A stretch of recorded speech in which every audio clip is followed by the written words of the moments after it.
Okay, and we are back. So let's continue the tutorial here. So we wrapped up the little 2D, the 3D sketching, the draw through stuff. Here we have some how to, I guess, see values within things practice. This is something we assigned here as well. These are very quick paintings. They're very small. This is actually 100% you see here. If I zoom in, it starts to get pixelated. Okay, which is taking some photograph that you like, any subject matter. For me, I like airplanes, right? And what we try to do is paint the painting exactly the way you see it, but do it with value. So there's no line work, right? You can see this one started with, this is just white. I did the background first. Okay, also 2 layers only. I put my subject on a separate layer, right? There's nothing else. There was no line drawing to start this drawing with. There's no plotting. There's nothing. Because what I'm trying to capture in these is just purely, can I make a object read only using paint and value? No line work, nothing else, right? So even the plane's not perfect, right? There's mistakes all over the place. That's not the point of this. The point is very different from the first one you just saw, which is this, right? This is making sure that the objects are drawn very, very accurately. Then the next thing is, okay, can we then represent the object with value? No line, right? Because the more you combine this with the other method we just showed you, you're going to start understanding how to render things in 3D. Here's another one. This is a Connie. So these are taken off of photo refs. However, yeah, you can see here just background only. I don't make use any layers on purpose because I'm trying to basically force myself to practice this way, to not depend on Control Z, to not depend on so many different layers, right? The only thing I do is put the plane on a separate layer, right? And these are just, excuse me, let me drink something here.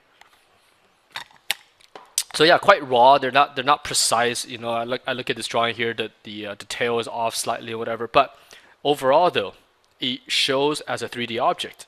You see, based on value, no line work holding these objects. Right, this one completely flat. Sometimes I just paint them completely raw, no layers at all, just like a traditional painting. So if you mess up somewhere, paint it out versus erasing it out with a Control Z.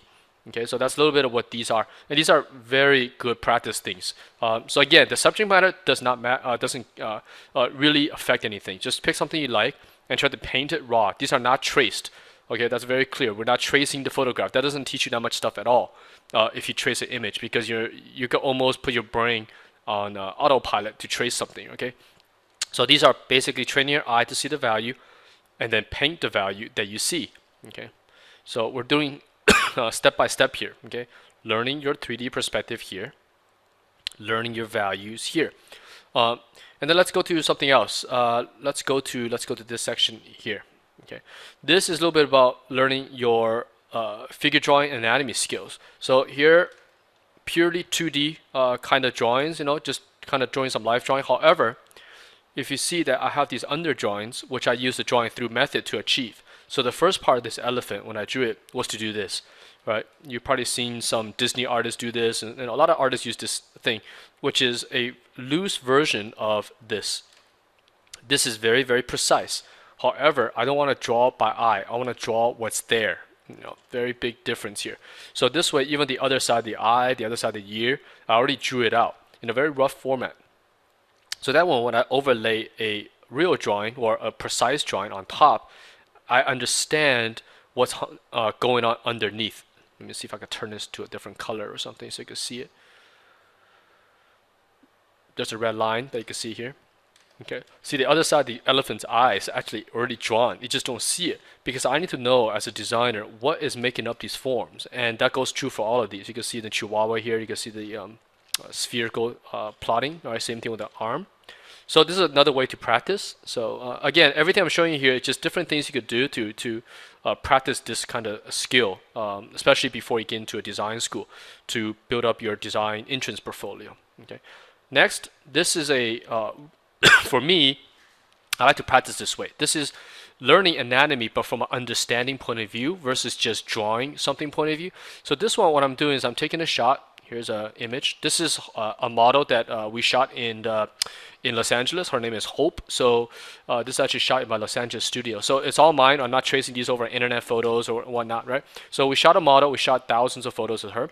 And what I'm doing here is actually I overlay it with some very white. Let me zoom in here. You can see white canvas here. And then I teach myself to overlay a very precise human skeleton over this. So you're teaching yourself, oh, now I see why, for example, her hip has this little bump right here. It's because there's a bone underneath making that bump happen.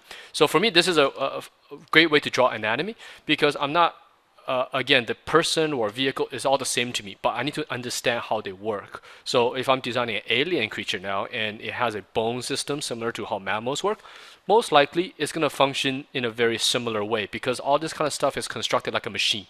All these things like the spinal cord, the rib cage have a function. So when you understand how the function works and how it relates to the outside, right? This is just the skin on the outside. Then you have a much better understanding of how to design new things based on this kind of knowledge. And on top of that, I could do some stuff like muscles. You see here, let me turn this to 100% so you can see that. Right? Learn where the muscles go. Right? Just draw and practice these. I even have one where I insert one of the eyeballs in. Right? So you start putting all these things together, you have yourself a very good understanding of what makes these drawings work. Here's one more. Right?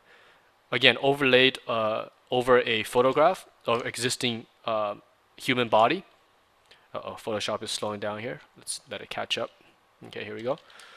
Right, and try to draw the skeleton for me at least. This is my method. Again, there's a billion, endless way for you to practice. This is my way to practice anatomy because for me, it's all about scientific understanding. So I'm trying to draw these precisely. So all the rib cage, the way they're counted, the spinal cord, they're as precise as I could get to drawing them, right? And try to match it perfectly. So when I turn off the layers, I can see that, oh, I see that actually does make that bump on the human body. Oh, that shoulder, why is it bumped like that? It's because these bones are doing those things.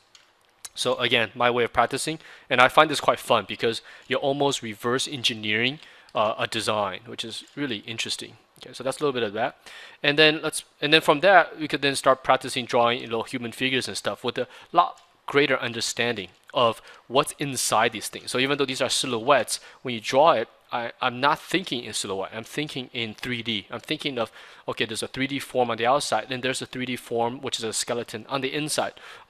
This allows you to draw things that have a lot more depth, I should say, right? So it looks like they could spin around, you could grab them, you could hold on to them. Okay, so that's a little bit of that. Let's move on to here. These are some practices for storyboarding, which is very similar to production painting.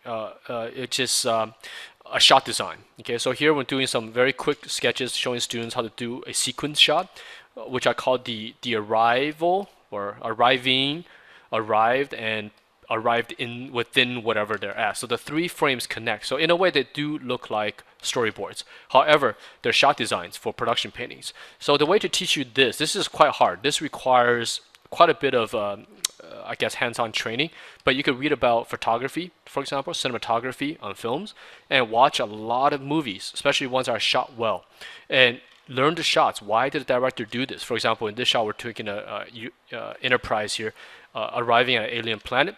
So we choose to, for example, shade half of him in light, in shadow, I mean, and the other side in light. So that way, when the shot starts, this guy could fly into the light. We have this high contrast, allowing the audience to then pick up the ship. So that way, because this shot will probably only last about 2 seconds long on the screen, this allows the audience to know what am I looking at. And then we also have a building here that's very iconic. So the next shot, the same building is still continued, and we can see part of the Enterprise here. This time we bathe the inner light in shadow, light shaft coming through, therefore you can see the Enterprise. And then we have the alien structure, which you saw in the first shot. So, and then the third shot, we're inside this thing now. And inside, the architecture is very similar to the architecture on the outside. Therefore, the audience is relating to the fact that, oh, we're probably in the same location and that we haven't switched shots or switched scenes, which, if it's not shot well, you could actually confuse your audience thinking, oh, how come we're here? Are we in the same place or are we somewhere else? Do you know what I'm saying? So this is kind of practicing for those scenarios, so keeping it very quick. And this will lead to the next one, which is start doing some shot design, but with some designs in it as well. So these are some quick ones I've done. Again, practicing things, so they're kind of random. They're just random environments. I'll show you the layers for these if Photoshop don't crap out on me here.